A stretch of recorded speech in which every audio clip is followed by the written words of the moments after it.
Fala tricolores, bom dia, boa tarde, boa noite para você que está me assistindo aqui no meu canal do YouTube. Sejam todos muito bem-vindos para esse vídeo de atualização sobre o São Paulo. É um vídeo com um pouquinho de atraso, só tô conseguindo lançar agora no final de semana, mas é porque essa semana foi realmente muito puxada para mim, então peço desculpa para vocês por essa demora, tá? Mas nesse vídeo nós iremos abordar os principais temas aí que aconteceram na semana. Tivemos o sorteio da Libertadores, onde os nossos adversários já foram definidos, tá? E eu vou trazer para vocês direitinho, vou trazer para vocês qual é o grupo do São Paulo e vou trazer para vocês as datas que esses jogos serão disputados e o que eu achei do grupo do São Paulo. Vamos falar também sobre renovação de Wellington e Arboleda e para finalizar nós vamos falar sobre algumas coisas que aconteceram ao longo da semana com relação ao trabalho do treinador do São Paulo e também algo que está acontecendo que está me deixando aqui de cabelo em pé, tá? Mas vamos por partes, vamos falar aqui sobre grupo do São Paulo na Libertadores, tá? Eu vou pegar aqui as informações para vocês. Claro, vocês já devem saber, porque esse sorteio aconteceu no começo da semana, mas eu vou trazer aqui algumas informações para vocês, tá? Então é o seguinte, gente, o São Paulo é o cabeça de chave do grupo B da Libertadores de 2024, tá? No grupo do São Paulo tem o Barcelona de Guayaquil, nós temos o Talleres, sim, novamente o Talleres, e nós temos o Cobresal, tá? Que é do Chile, é um time do Chile. E aí, como que vai funcionar, gente? As datas foram definidas dos jogos do São Paulo na Libertadores, tá? O São Paulo vai estrear contra o Talleres no dia 4 de abril, é uma quinta-feira. Depois, no dia 10, o São Paulo pega o Cobresal no Morumbis. Depois, no dia 25 de abril, o São Paulo pega o Barcelona de Guayaquil fora. Depois, no dia 8 de maio, o São Paulo pega o Cobresal fora também. E depois, no dia 16 do 5, 16 de maio, o São Paulo pega o Barcelona no Morumbis e fecha a fase de grupos contra o Talleres no Morumbis também. Então, os dois últimos jogos do São Paulo serão no Morumbis, tá? Um contra o Barcelona e o outro para fechar contra o Talleres, tá? No dia 29 de maio, São Paulo fecha a fase de grupos da Libertadores. Então, São Paulo vai ter pouco mais de 12, 13 dias para treinar para essa estreia na Libertadores, que será no dia 4 de abril, tá? Então, acho que sem ser essa semana, na outra semana, o São Paulo já estreia na Copa Libertadores da América.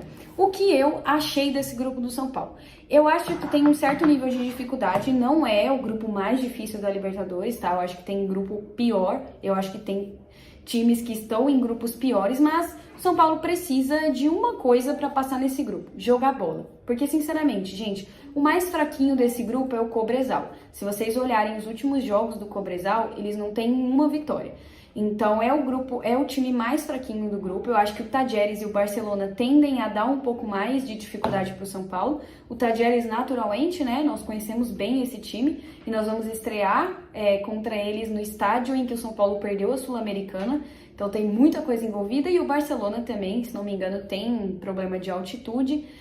Então, a gente vai ter que saber dosar muito e, claro, obviamente, jogar futebol. Eu acho que o ponto-chave de tudo isso é desempenhar um bom futebol, trazer pontos para casa e fazer resultado no Morumbi. Isso é o mais importante de tudo. Se tiver isso, o São Paulo passa, né? O São Paulo avança até com uma certa tranquilidade. Eu acho que o São Paulo tem um elenco bom, São Paulo tem um elenco à altura de passar por esse grupo da Libertadores. Mas a gente sabe que na prática, né, as coisas não funcionam dessa forma.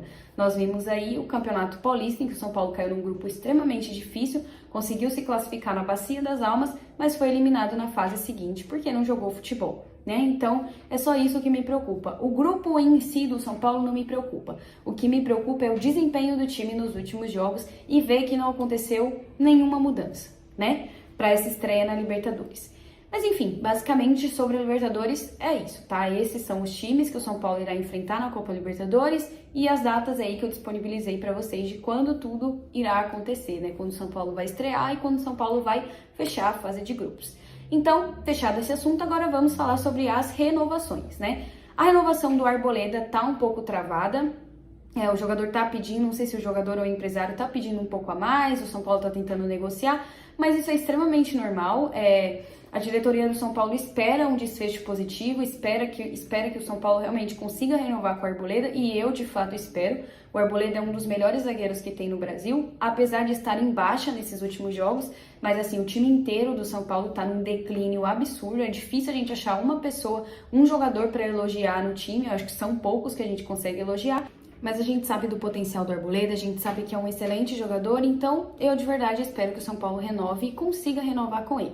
Já sobre o Wellington, todo mundo sabe que o Wellington tá fazendo um jogo duro para renovar com o São Paulo. Ele obviamente, claramente está se valorizando, ele sabe que em tese ele é a única opção do São Paulo depois da saída do Caio Paulista, então ele de fato tá tentando se valorizar e eu não tiro a razão dele, tá, gente? Ele era escanteado no São Paulo quando tinha o Caio Paulista, foi até negociado, mas não deu certo os trâmites de documentação e acabou ficando no São Paulo. Então é óbvio que o jogador vai fazer uma pedida absurda, eu acho que o que ele tá pedindo é absurdo pro futebol que ele desempenha atualmente. Eu acho que ele é um jogador com ressalvas, ele é um bom jogador, mas tem ressalvas. Não tá desempenhando um futebol que justifique o que ele tá querendo receber. Mas isso aí é com a diretoria do São Paulo.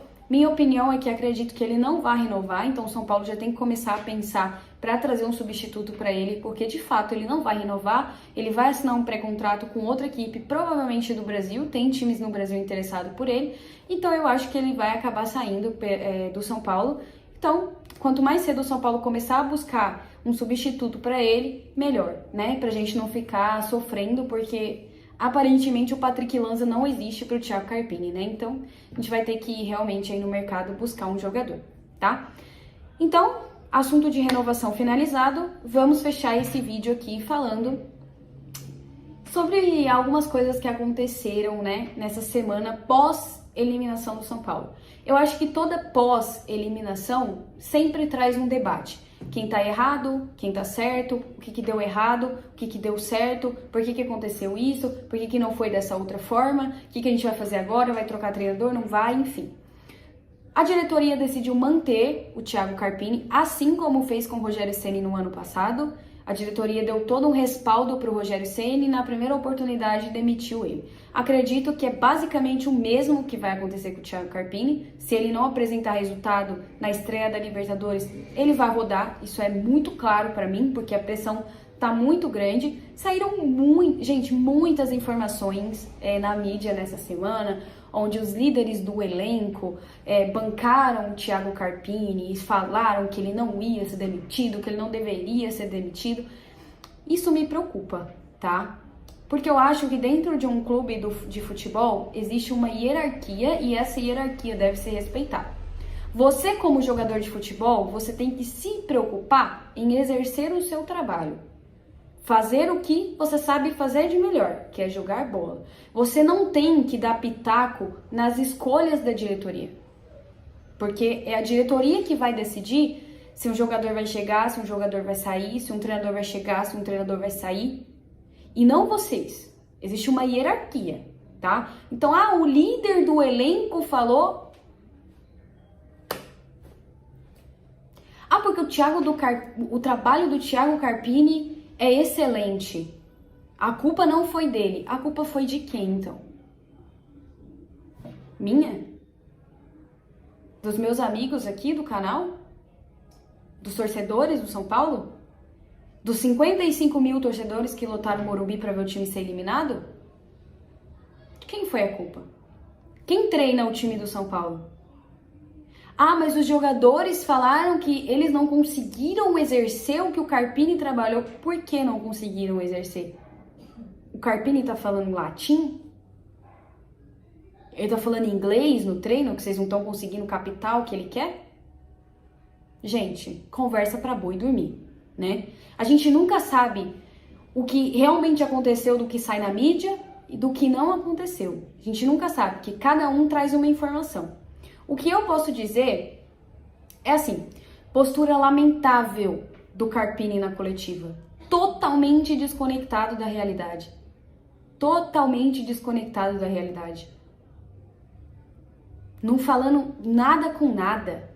Porque o time pode melhorar. Porque o jogador tem que se oferecer para bater o pênalti. Você é o treinador. Você tem que escolher os seus batedores de confiança. E você morreu com um dos melhores batedores de pênalti no banco de reservas, que foi o Galo. Você é o treinador.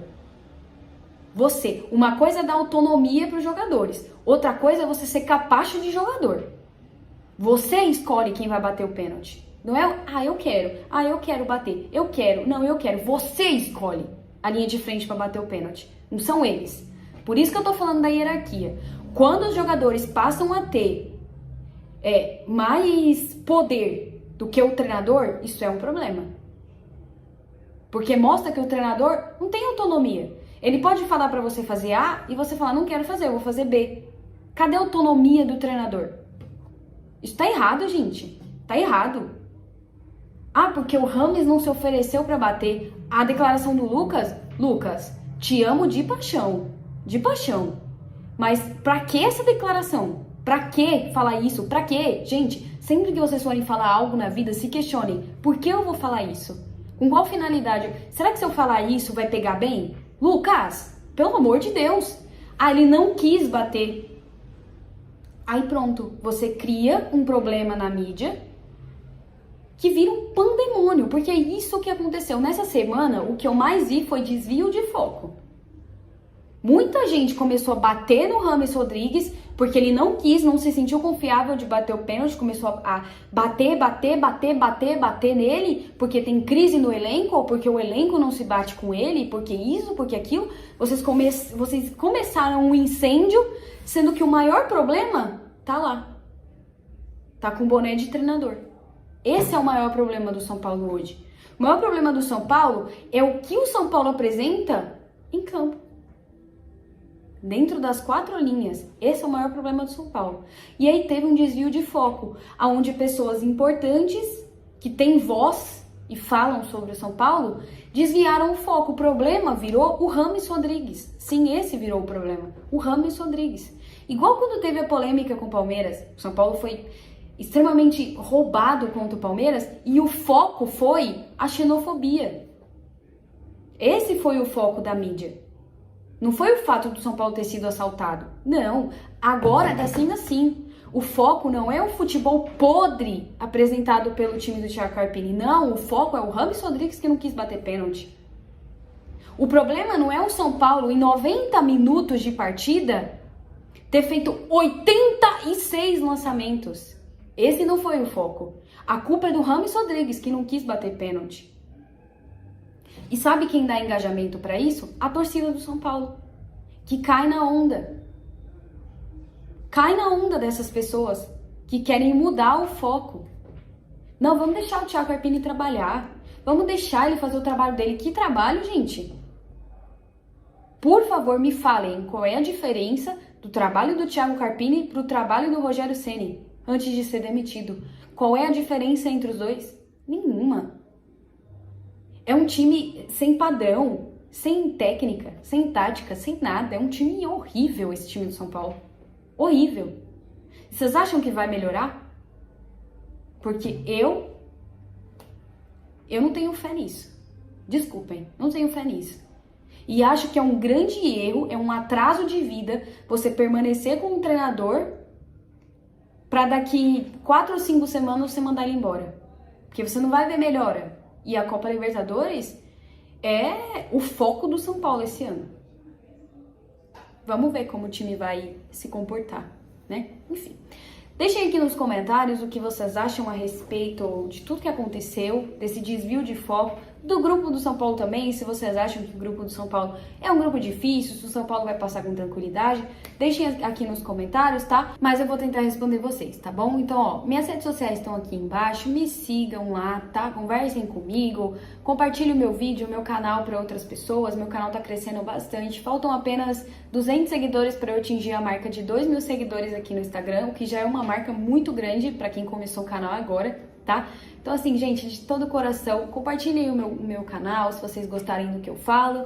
E é isso, tá? Um beijo, excelente final de semana para vocês e fiquem com Deus.